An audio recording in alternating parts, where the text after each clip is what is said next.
This video is about an article I tried to get published with Biblical Archaeology Review in 1990 about my view on the last days. I believed it was unique. And I still have a copy of the typewritten article. I used a typewriter. I didn't know what a computer was in 1990, I don't think. And I had typographical errors in there, misspellings. I even used a pen to correct the spelling. And I don't know why I would do that unless I was just too busy. But I'm going to have to rush through this because I'm trying to keep all my videos under 15 minutes. And the end of all this, getting rejected was bad, but the end of all this was good. And if I don't have time to write it, to include in the video, I'll write it in the description. The understanding a person would get of the meaning of the last days from studying the actual use of the phrase in the Christian Greek scriptures and in the Septuagint differs from the understanding in any commentary or other source I can find. The phrase the last days is idiomatic, meaning in the future, in time to come, or something similar without change throughout the Bible.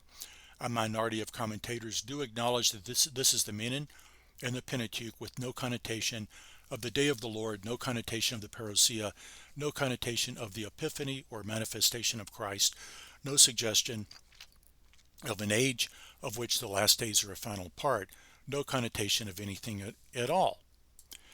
Now, I quoted a whole bunch of reference works without permission, not knowing any better in 1990. So I had to black them out. And instead of using screenshots of the copies of my article, I typed the whole thing out on a word processor. So for example, somebody I had to black out says in its article in Eschatology, and I had to black out what they said. Then I wrote a comment on that was harshly critical, and another harshly critical comment, which I have blacked out, and I need to rush through this article anyway. This is the comparison between 1 Timothy 4:1 and 2 Timothy 3:1. The vague hysteros kairos of 1 Timothy 4:1 means exactly the same as eschatais hemerais of 2 Timothy 3:1, but has none of the false connotations that have come to be associated with eschatais hemerais. And those strange words are English transliterations of Greek words. I had no way of typing the Greek words, and I don't attempt to pronounce the Greek correctly, but only recognizably. I expected anybody reading the article to know what they were. Some translations for hysteros kairos in 1 Timothy 4:1 in Bibles I have are in later times in 3 Bibles, in later days, and in later periods of time. In both 1 Timothy 4 and in 2 Timothy 3, Paul has given Timothy advice how to run his congregation as an elder, knowing that Paul himself would not be alive much longer. 2 Timothy 4, 6 through 8. Paul was warning of the coming increase in number of men like Phygellus and Hermogenes, like Hymenaeus and Alexander, and like Hymenaeus and Philetus. Paul is warning Timothy of a later time in Timothy's own lifetime. Notice that 2 Timothy 3:5 implies that Timothy would be able to turn away from these men. These weren't the last days of Acts 2:17. If the last days had begun at the 33 CE Pentecost, as somebody I had to black out and others believe, Paul would not 3 decades later still be speaking of the last days being in the future. When did the Spirit say that in later times some would fall away from the faith? Evidently, it was from the Holy Spirit that Paul received the warning that he related to the Ephesian elders in Acts 20:29, that corruption would occur within the body of elders in Ephesus after Paul left. Paul could have been thinking of Matthew 7:21 through 23, or of still some other short-term prophecy recorded in the scriptures.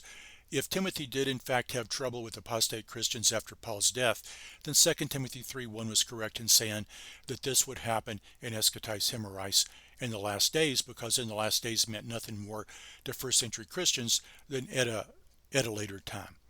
And then I changed the subject to Acts 2:17, but I had to black out a lot of the stuff that I said.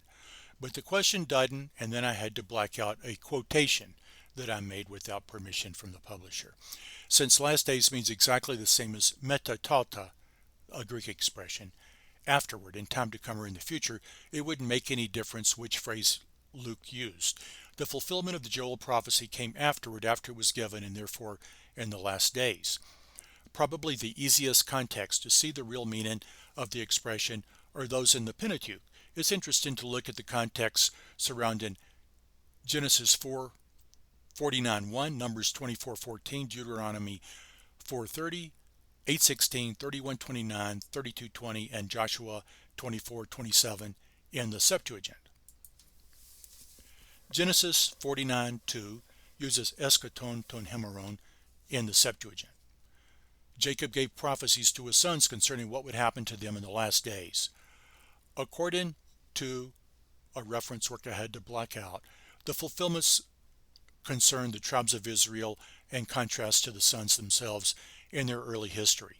Suggestions are given in both this commentary and in another one on the individual fulfillments. The prophecies concerning the scattering of Simeon and Levi and the prophecy concerning the kingship through Judah seem to be clear enough even without commentary to fix the time of fulfillment in the ancient past. The tribes ceased to exist after the 1st century, making an earlier application necessary. The eschaton ton hemeron of Numbers 24:14 refers to the time in the future that the Israelites would subdue the Moabites. Edom is also mentioned in the prophecy. Since there haven't been Moabite and Edomite nations for way over 1,500 years, an ancient last days fulfillment is necessary. The eschaton ton hemeron of Deuteronomy 4:30 referred to a time after the Israelites crossed the Jordan and had turned to idolatry. At such a future time, Jehovah would scatter the Israelites among the nations. The fulfillment of this seems clearly to be the Assyrian and Babylonian captivities.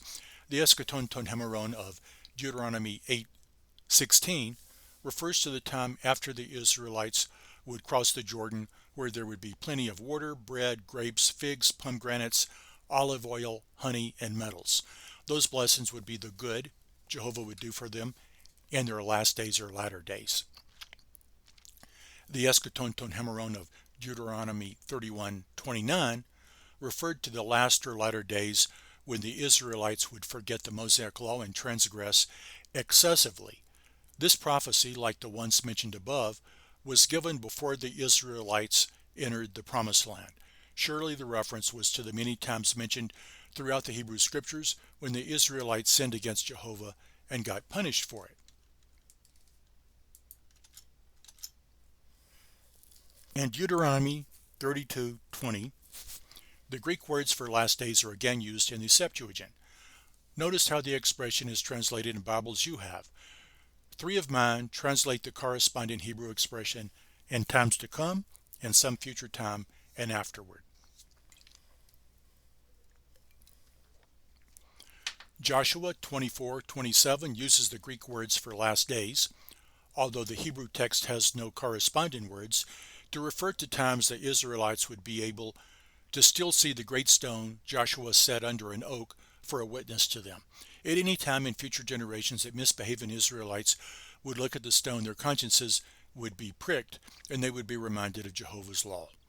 How about other scriptures in the Christian Greek scriptures? The writer of Hebrews is not saying in Hebrews 1:1 and 2 that they were then living in the last days in the modern misunderstanding of the phrase by saying that God had spoken to them through a son, eschaton ton hemeron, in these last days. The times he was living in were future times from the perspective of the prophets mentioned in verse 1.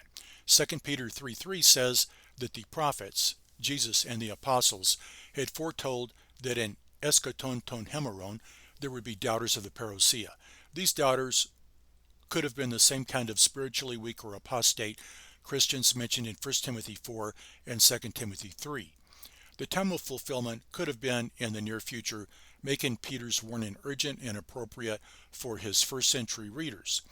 Jude 17 and 18 is very similar to 2 Peter 3:3, and the application there is clearly to first century false Christians, judging from the preceding and following contexts. James 3:3 says that the rich Christians who impoverished poor Christians had stored up fire for themselves for the last days. This may refer to the fire of judgment at the apocalypsis, the epiphania, the parousia of Jesus Christ at the end of the world. But this doesn't mean that eschatais hemerais has the connotations of the revelation, parousia, and manifestation of Jesus Christ. The expression makes perfect sense with the meaning it has in the Pentateuch. There are other scriptures with the phrase last days not considered here. I believe that the Pentateuch sense of the phrase makes sense in all of them. The so-called eschatological prophecies of Mark 13, Matthew 24 and 25, and Luke 21 don't use the expression at all. End of the world, another translation I blacked out, or end of the age, Suntelius to Ionos, might conjure up the idea of the last days to a 20th century reader, but the phrases aren't synonymous. Suntelius to Ionos does have a connotation of the parousia and final judgments. So how are the exegetes making a mistake? And I'm going to leave that out because it's less interesting toward the end of the article, and I'm trying to keep this under 15 minutes.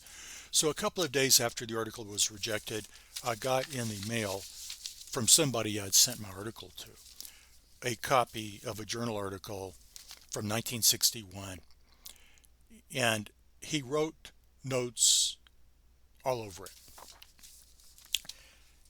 One of the notes said, "Last days equals hereafter." And when I looked over the article, I looked for the scriptures I'd made a big deal about, and it was very quickly clear, probably in less than a minute, that I was not the first to the idea, but somebody else had academic credit for it, which was one of the reasons my article was rejected.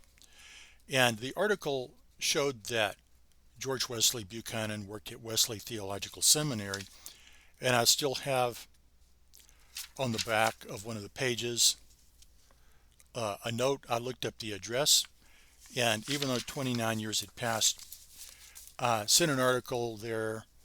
I wasn't sure if he was still alive, and I said, if he's still alive, could you give him this article? I think he'd get a kick out of it. And he was friendly. He still was there. He wrote 2 letters to me, the first one being in November of 1990. And I'm not going to print what he said because writers of letters own the copyright to them.